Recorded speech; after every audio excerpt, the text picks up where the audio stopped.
Mais je vous demande de prier pour le président Tshisekedi. Dieu est en train de prévenir. Je vois, frères et sœurs, le fauteuil présidentiel est vide. Je vois la présidence est vide. C'est un message que Dieu veut transmettre. Il y a des choses que Dieu nous fait voir que nous ne pouvons pas dire dans les réseaux sociaux. Mais je vous demande de prier pour le président Tshisekedi. Kinshasa sera, frères et sœurs, un bain de sang. Kinshasa sera vide parce que beaucoup de Kinois vont se déplacer pour alors aller vivre dans les villages. Dieu m'a dit ceci. En RDC, d'ici peu, il y aura des troubles politiques. Il y aura des règlements de comptes. Alors j'ai vu, Dieu a fait descendre 10 anges. Je veux dire 10 anges. Et quand les anges sont descendus sur la terre,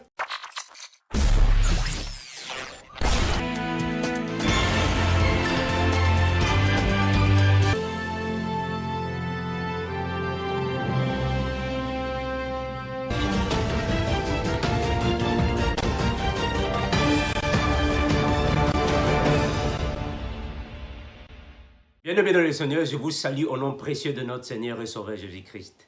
Je fais cette vidéo pour édifier le peuple de Dieu. Je fais cette vidéo, frères et sœurs, pour alors avertir le peuple du danger qui arrive devant lui, afin que vous connaissiez la vérité. En accord avec Jean chapitre 8, le verset 32, la Bible déclare que vous connaîtrez la vérité, et la vérité vous affranchira. Or, nous comprenons que toute personne qui est affranchie par la vérité de Christ est réellement un disciple de Jésus. Mais malheureusement, ceux qui demeurent dans l'ignorance sont encore des esclaves des hommes de ce monde ayant des vaines tromperies en accord avec Osée 4, 6. Mon peuple périt, faute de connaissances. Mais voici aujourd'hui de nouveau devant vous, frères et sœurs, pour vous donner un message. Pour vous donner, frères et sœurs, un message prophétique de la part de Dieu. Dieu m'a encore parlé ce mardi, la nuit, concernant la RDC. Dieu m'a fait des révélations en ce qui concerne les événements qui viendront dans la suite des temps en RDC et aussi dans le monde entier. Dieu m'a parlé, frères et sœurs. Dieu m'a révélé des choses terribles, des moments difficiles qui viendront d'ici peu en RDC. Je veux partager le message prophétique avec vous. Mais avant tout, j'aimerais que nous prions parce que la situation n'est pas bien venue. La situation, frères et sœurs, est terrible. Prions afin que Dieu puisse nous assister en toutes choses. Prions ensemble avec moi. Père éternel, nous te remercions, toi qui es le Seigneur Jésus-Christ, qui connaît toutes choses. Merci Seigneur Jésus-Christ parce que tu as toujours révélé ta parole à tes serviteurs. En accord avec Amos 3,7, que tu ne fais rien sans avoir révélé ton secret à tes serviteurs, les prophètes. Merci Seigneur Jésus-Christ de ce que tu as mis encore, Seigneur Jésus-Christ, tes paroles dans ma bouche, afin de transmettre à ton peuple, afin que ton peuple puisse venir à toi. Merci éternel. Protège, garde, bénis en toi. Je me confie parce que tu le mets de tous les temps, de toutes les circonstances. En ton nom puissant, je suis prié. Et je dis Amen. Frères et sœurs, Dieu le Père, dans son royaume, a fait connaître encore son secret à son serviteur, à son humble serviteur.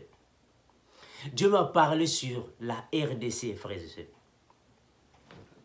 C'était la nuit du mardi, je dormais, et Dieu m'a fait connaître tout ce qui viendra dans la suite des temps en RDC. Dieu m'a dit ceci. En RDC, d'ici peu, il y aura des troubles politiques. Il y aura des règlements de comptes. Le gouvernement de la RDC est en train, frères et sœurs, de passer des situations difficiles. Et alors, je vois, il y a un nouveau gouvernement. Il y a des nouvelles têtes, des nouveaux personnages. Tous les anciens ministres seront alors licenciés pour être remplacés aux nouvelles personnes. Il y aura des nouveaux députés qui viendront, des nouveaux ministres qui vont prendre place. Il y aura un gouvernement nouveau qui va alors présider le pays. Je vois, frères et sœurs, des troubles dans le pays. Il y aura des bousculades de gauche à droite.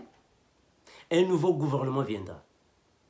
Donc tous ceux qui ont travaillé, ou soit tous ceux qui sont encore en fonctionnement, seront au repos pour alors donner la place à la nouvelle jeunesse, aux nouveaux hommes qui viendront alors continuer la marche. Je vois, frères et sœurs, le pays sera en trouble. Le président Tshisekedi, frères et sœurs, nous devons prier pour lui. Prions, frères et sœurs, afin que le président Tshisekedi puisse alors avoir une bonne protection des dieux, une bonne démarche des dieux le Père. Parce que je vois, le fauteuil présidentiel est vide. Dieu m'a montré que le fauteuil présidentiel est vide. Cela signifie un grand message que je ne peux pas vous dire ici, parce qu'il y a certaines choses, je ne vais pas vous dire ici, frères et sœurs. Mais ce que je vous demande, c'est de prier pour le président de la République, parce que je vois son fauteuil est vide, son palais est vide. C'est un message que Dieu veut nous faire parvenir. Prions pour le président. Un nouveau gouvernement, des nouveaux ministres, de nouveaux députés. Je vois, frères et sœurs, des soulèvements populaires. Il y a beaucoup de personnes qui vivent en RDC qui vont alors se déplacer, surtout ceux qui sont à Kinshasa. Kinshasa sera, frères et sœurs, un bain de sang. Kinshasa sera vide parce que beaucoup de Kinois vont se déplacer pour alors aller vivre dans les villages. Il y aura des tueries de gauche à droite. Beaucoup de femmes seront violées. Beaucoup des hommes seront alors assassinés. Il y aura alors une pénurie dans le pays.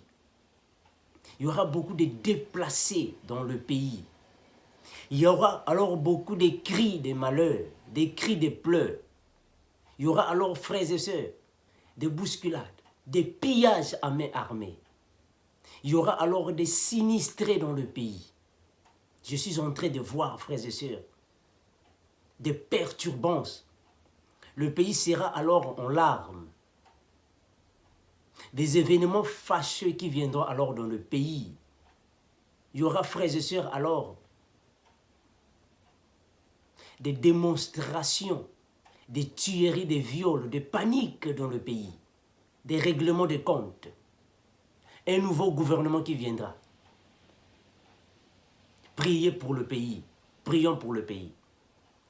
Tous ceux qui sont ici, aux États-Unis, en Europe, en Asie ou dans d'autres pays, ayant des familles en RDC, je vois, frères et sœurs, des pleurs. Beaucoup de familles sont dans des larmes. Beaucoup vont se lamenter. Et l'Internet sera boursouflé d'informations. L'Internet sera alors, frères et sœurs, comblé des informations, des tueries. Je vois, frères et sœurs, les gens fuir de gauche à droite. Des moments difficiles qui arrivent en RDC. Surtout ceux qui sont à Kinshasa, parce que c'est à Kinshasa qu'il y aura alors la concentration de panique. Prions, frères et sœurs, pour le pays. Priez, frères et sœurs, que Dieu le Père puisse alors étendre sa puissante main pour protéger les familles qui seront alors en déplacement. Je vois des mamans se déplacer avec des cuvettes sur la tête, des jeunes filles prendre des fuites, des jeunes filles être violées par des hommes méchants. Je vois les bandits, les koulouna entrer de piller, de saccager des maisons. Il y aura des moments difficiles qui arrivent en RDC, frères et sœurs. Prions afin que le pays ne puisse pas être ravagé d'une manière négative, bien qu'il y a des moments très fâcheux qui arrivent. Il y a des moments très néfastes qui viennent au pays. Ceux qui sont en Europe vont pleurer, assurément, leurs familles qui sont restées. Ceux qui sont aux États-Unis, en Chine, partout dans le monde, vont pleurer leurs familles qui sont restées en RDC parce qu'il y aura des bousculades. Malheur aux femmes qui seront enceintes ces jours-là. Malheur aux femmes qui seront encore en train d'allaiter les petits-enfants ces jours-là parce que les moments difficiles arrivent. Ça sera vide parce qu'il y a des gens qui vont maintenant connaître le village. Beaucoup de Kinois iront vivre dans les villages. Je vois des moments fâcheux. Ainsi dit l'Éternel, mes frères et sœurs. Dieu ne parle jamais en vain. Quand Dieu révèle son secret, c'est pour alors prédire ce qui viendra dans la suite des temps. Priez, frères et sœurs, pour le président Tshisekedi, parce que je vois son fauteuil est vide. Sa présidence est vide. Priez, frères et sœurs, parce que les moments difficiles arrivent. Beaucoup de Quinois iront vivre au village.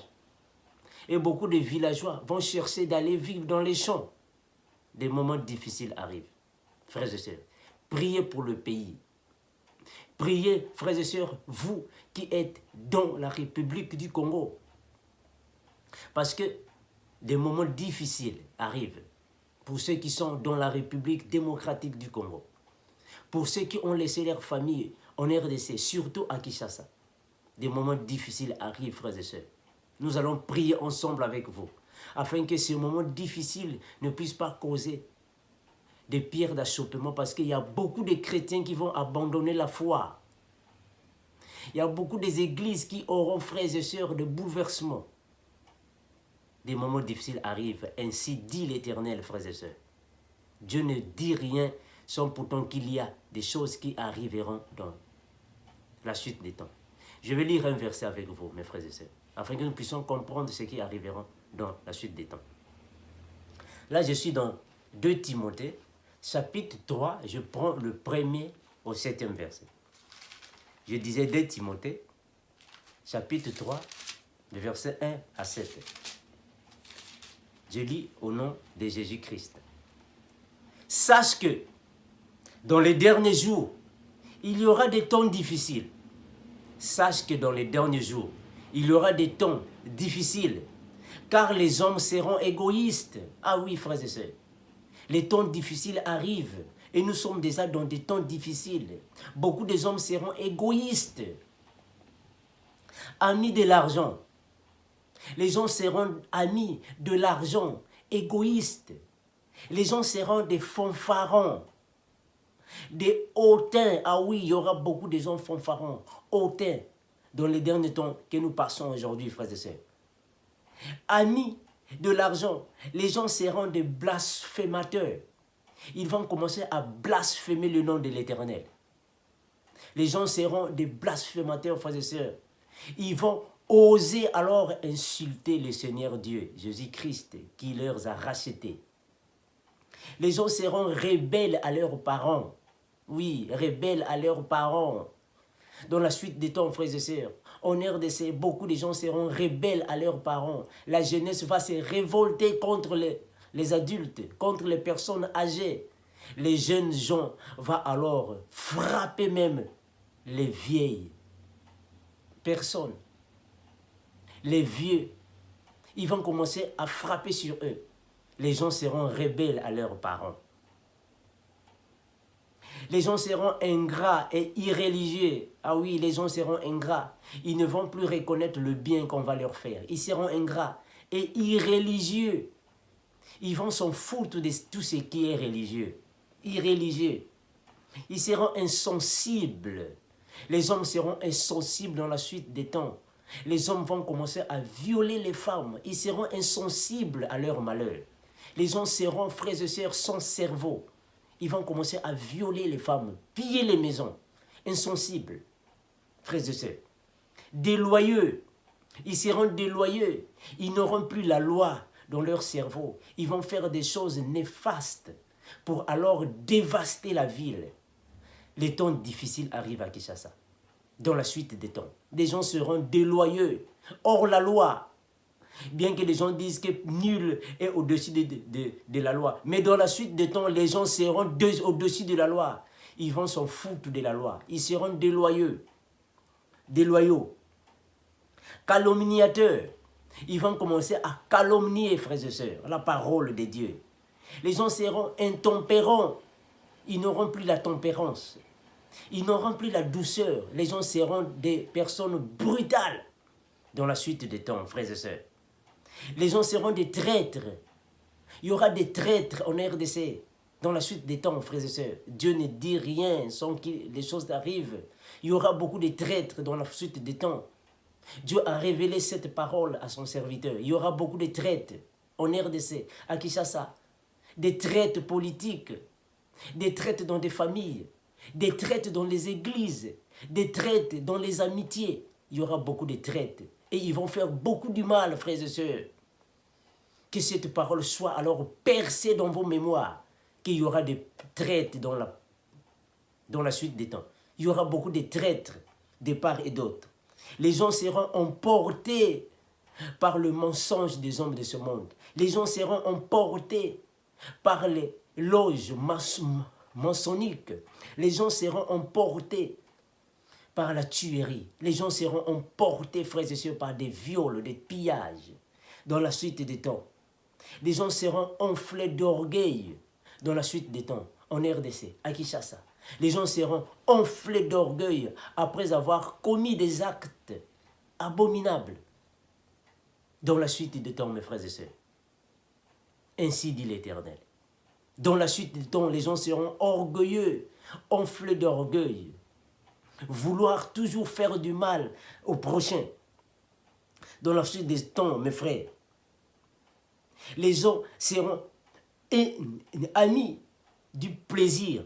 Ils vont aimer le plaisir plus que Dieu. Ah oui, les gens vont aimer le plaisir plus que Dieu. Les gens ne vont plus prêter oreille à tout ce que les serviteurs de Dieu vont leur prêcher. Les gens ne vont plus prêter l'oreille, frères et sœurs, à la parole de Dieu. Mais les gens seront plutôt amis du plaisir de ce monde, toujours derrière le sexe, toujours derrière les jupes des femmes, toujours derrière le plaisir, les voluptés de ce monde, toujours derrière la débauche, l'impudicité. Les gens vont aimer plus le plaisir de ce monde que Dieu, le Père qui leur a rachetés. Les gens viendront avec l'apparence de la piété, mais au-dedans d'eux, ce seront des loups ravisseurs, en accord avec Jean 10, 10, le voleur, lui, ne vient que pour dérober, égorger et détruire. Beaucoup de gens seront égorgés dans la suite des temps, dérobés dans la suite des temps, frères et sœurs. Mais ils vont régner ce qui fait leur force. Ils vont régner alors l'Éternel Dieu. Ils vont régner alors le Père. Mais vous, éloignez-vous de ces hommes, frères et sœurs. Éloignez-vous d'eux. Ils sont là pour faire du mal. Ils sont là pour piller alors les églises, pour piller le peuple de Jésus-Christ. Éloigne-toi de ces hommes-là. Il y a parmi eux ceux qui introduisent dans des maisons et captivent des femmes ayant d'esprits faibles. Ils vont captiver des femmes qui ont des esprits faibles, mes frères. Dans la suite des temps, beaucoup des hommes vont captiver des femmes pour leur faire alors des esclaves sexuels. On va alors violer beaucoup de femmes dans la suite des temps. Dans la suite des temps, les femmes naïves seront alors dupées par les hommes de ce monde. Ils vont leur transformer en cobayes spirituels. Ils vont leur transformer, frères et sœurs, en esclaves sexuels. Beaucoup de femmes seront violées dans la suite des temps. Dieu est tenté de prévenir, en accord avec Ézéchiel chapitre 33, le verset 1 à 6. Dieu dit, quand vous voyez le mal, avertissez le peuple. Je suis venu, frères et sœurs, pour vous avertir du danger qui viendra dans la suite des temps en RDC, afin que vous soyez aux aguets, frères et sœurs. Des femmes qui ayant l'esprit faible et borné, chargées de péchés, frères et sœurs, on va les abuser sexuellement, agitées par des passions de toute espèce. Des femmes qui sont agitées par des passions de toute espèce seront alors abusées par des hommes dans la suite des temps, qui vont alors, frères et sœurs, borner le peuple par le sexe, par des pratiques abominables. Apprenons toujours et ne prenons jamais arriver à la connaissance de la vérité. C'est la parole de l'Éternel, frères et sœurs. Ainsi dit l'Éternel. Les moments difficiles arrivent en RDC, à Kinshasa. Le gouvernement alors va prendre d'autres ampleurs, d'autres tours tornus. Le gouvernement sera changé. Je vois, frères et sœurs, qu'il y a maintenant des nouveaux ministres qui viennent dans le gouvernement, des nouveaux hommes politiques qui viennent, des nouveaux députés. Il y aura des troubles de gauche à droite, des agitations, frères et sœurs, des pillages à main armée, des tueries et des viols dans tous les coins du pays, des déplacés, frères et sœurs, des sinistrés. Dieu est en train de prévenir. Je vois, frères et sœurs, le fauteuil présidentiel est vide. Je vois la présidence est vide. C'est un message que Dieu veut transmettre. Il y a des choses que Dieu nous fait voir que nous ne pouvons pas dire dans les réseaux sociaux. Mais je vous demande de prier pour le président Tshisekedi, de prier pour la RDC, de prier pour le peuple de la RDC qui va maintenant, dans la suite des temps passés, des moments difficiles. Que Dieu soit avec vous, frères et sœurs, parce qu'il y a un règlement des comptes qui vient dans la suite des temps. Que Dieu soit avec vous. Que cette prophétie, frères et sœurs, vous fortifie. Car Dieu ne fait rien. Car rien n'arrive dans ce monde sans que Dieu ne puisse avertir à ses serviteurs. Soyez aux aguets, frères et sœurs. Que la parole de Dieu vous transgresse la pensée afin que vous reveniez au pied de Jésus-Christ. Ainsi dit l'Éternel. Que celui qui a des oreilles écoute et prête attention à tout ce que Dieu le Père dit dans les églises. Que Dieu le Père vous protège, vous bénisse et vous sanctifie là où vous êtes. Merci et bien des choses à toute l'église de Jésus. Dans le Seigneur, toujours dans la même nuit du 14 avril 2020, Dieu m'a montré et voici, c'était la fin du monde. Alors, j'étais dans un groupe de personnes qui ont déjà été enlevées dans le ciel avec Jésus-Christ. Mais je voyais à distance deux autres groupes qui étaient séparés. Alors, il y avait un groupe qui avait des personnes païennes, ou soit des personnes qui continuent dans les plaisirs de ce monde. Et il y avait un autre groupe que Dieu avait mis de côté qui était alors des personnes qui devraient être rachetées pour compléter le nombre de personnes qui étaient avec moi. Donc j'ai vu, il y avait trois groupes de personnes. Le premier groupe était un groupe de personnes mondaines, en fait des personnes qui étaient mal habillées. Il y avait des personnes qui avaient des habits sales. Il y avait des personnes qui étaient torse nu. Il y avait des personnes qui avaient des cheveux bizarres. Ou soit il y avait des hommes avec des boucles d'oreilles. Des personnes avec des cicatrices bizarres, avec des tatouages. Ils étaient dans un groupe. Et le deuxième groupe, c'était un groupe de personnes qui étaient normales. Alors l'esprit m'avait dit à l'oreille que ça c'est le groupe des rachetés. Mais un autre groupe qui était à distance, dans lequel moi aussi je faisais partie, était un groupe qui était au-dessus de la terre. En fait, nous n'étions pas sur la terre, mais on était en plein air. Ça, c'était le groupe des enlevés. C'est-à-dire le groupe des personnes que Jésus-Christ est venu pour prendre et monter avec lui dans le paradis.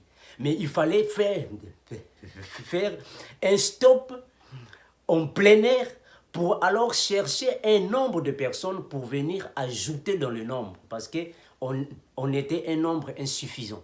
Il fallait racheter d'autres personnes pour venir alors compléter le nombre de personnes que nous étions. Alors j'ai vu, Dieu a fait descendre 10 anges, je veux dire 10 anges. Et quand les anges sont descendus sur la terre, il y avait 5 anges qui sont partis en un groupe et l'autre 11 qui étaient les 5 sont venus alors dans un autre groupe. Donc il y avait 2 groupes de 5 anges chacun. Alors les 5 anges qui étaient alors en train de prononcer des paroles de jugement. En fait, c'était un jugement contre les vierges folles dont la Bible nous parle. Donc, ils étaient en train de parler avec les 5 vierges folles. Et il y avait un groupe de 5 anges qui alors étaient les 5 vierges sages qui parlaient alors avec des personnes qui qui allaient être rachetés pour alors compléter le groupe de personnes qui étaient en plein air, parmi lesquels je faisais partie. Donc Dieu voulait juste me faire voir que Dieu a déjà choisi les personnes qu'il avait prédestinées pour la fin du monde, soit pour le paradis. Mais le nombre de personnes n'est pas encore complet. Dieu va envoyer des anges. Il a envoyé des anges pour alors venir racheter le nombre de personnes pour compléter au groupe qui est incomplet. C'est un message que Dieu veut alors adresser à son peuple, à tout le monde, à toutes les nations de la terre. Dieu veut tout simplement nous dire que le retour de Jésus-Christ est proche. Jésus-Christ reviendra pour prendre les rachetés. Or, les rachetés, c'est un groupe de personnes qui ont des péchés, qui ont marché selon les désirs de ce monde, qui ont alors vécu tous les événements de ce monde, qui sont nés dans le péché, mais qui ont été rachetés, ou soit qui ont eu la part de la miséricorde de Jésus. Donc Jésus viendra pour leur racheter, pour leur prendre afin de les mettre dans le groupe des enlevés, pour alors compléter le nombre. Ce sont des révélations, frères et sœurs. La prophétie de Dieu. Dieu veut tout simplement dire que Jésus-Christ est prêt à venir. Les chevaux qui vont sonner la trompette sont prêts, frères et sœurs, de monter les chevaux et venir alors prendre l'église, les racheter. Le jugement de Jésus-Christ est prêt. Vous qui êtes encore dans la distraction, vous qui êtes encore, frères et sœurs, dans les ambiances de ce monde, venez à Jésus. Il est grand temps parce que les anges sont déjà venus sur la terre pour alors faire le jugement, pour prendre alors les racheter. Le temps est prêt, est proche, mes frères et sœurs. Jésus-Christ est prêt. Voilà pourquoi le prophète Jean-Baptiste disait toujours que la hache est prête à cogner. La cognée est prête, l'arbre est prêt à tomber. Et Jésus-Christ est prêt à revenir pour prendre son épouse, pour prendre l'église, frères et sœurs. Soyez prêts, car le Seigneur Jésus-Christ est proche pour prendre l'église. Dieu m'a fait voir, frères et sœurs, la fin du monde, le jugement dernier. Dieu m'a fait voir les choses qui viendront dans la suite des temps. Jésus-Christ, qui est notre Seigneur, revient bientôt pour prendre son épouse, pour aller avec son épouse dans son palais. Je vais lire un verset avec vous, frères et sœurs. Là, je suis dans Apocalypse, chapitre 16. Je prends le 15e verset. L'Apocalypse veut tout simplement dire la fin des temps. Les révélations de la fin du temps. Jésus-Christ est prêt à revenir. Voilà pourquoi il nous a donné Apocalypse, ce qui symbolise la fin des temps. Il n'y a plus de temps, frères et sœurs. Rachetez le temps, car les jours sont mauvais. Jésus-Christ est prêt à revenir pour prendre l'église. Le nombre des enlevés est déjà prêt. Tous ceux qui iront au ciel ont déjà été prédestinés avant même la fondation du monde. Jésus-Christ connaît qui iront au ciel, mais le nombre n'est pas encore complet. Il fallait d'abord compléter le nombre. Moi, je voyais à distance, frères et sœurs. J'étais dans le groupe de ceux qui étaient déjà enlevés dans les airs avec Jésus-Christ. Et je voyais à distance. Je voyais à distance, frères et sœurs, les deux groupes qui sont restés, le groupe des rachetés et le groupe des débauchés. Frères et sœurs, 10 anges sont venus sur la terre. Ils se sont séparés en 5. Les 5 anges vont alors juger les 5 vierges folles. Mais les 5 anges sont venus alors pour porter alors de la miséricorde, pour racheter le peuple. Ceux qui vont alors compléter le groupe de ceux qui iront au paradis. Oh, frères et sœurs, je suis dans Apocalypse chapitre 16, le verset 15. Jésus-Christ est proche à revenir, mes frères et sœurs. Lavez vos robes, lavez vos vêtements, afin que nous puissions tous faire part au paradis de Jésus-Christ. Là, je suis dans Apocalypse chapitre 16. J'ai lu le 15e verset. Voici, je viens comme un voleur. Ainsi dit Jésus-Christ, qui est notre Seigneur, qui est notre roi imbattable, qui est l'inimitable. Jésus-Christ, l'inimitable. Voici, je viens comme un voleur. Heureux celui qui veille et qui garde ses vêtements afin qu'il ne marche pas nu et qu'on ne voit pas sa honte. Voici, je viens comme un voleur, frères et sœurs. Le Seigneur Jésus-Christ vient comme un voleur. Quand le voleur vient pour dérober dans une maison, soit voler dans une maison, le propriétaire de la maison ne s'attend pas, frères et sœurs. Personne ne connaît l'heure à laquelle viendra le voleur. Personne ne peut être, frères et sœurs, à la veille, ou soit aux aguets, pour attendre le voleur, parce que nul ne connaît l'heure du voleur. Le voleur vient à l'improviste. Voilà pourquoi Jésus-Christ, lui aussi, il reviendra prendre son église, son épouse, entre les mains du diable, comme un voleur.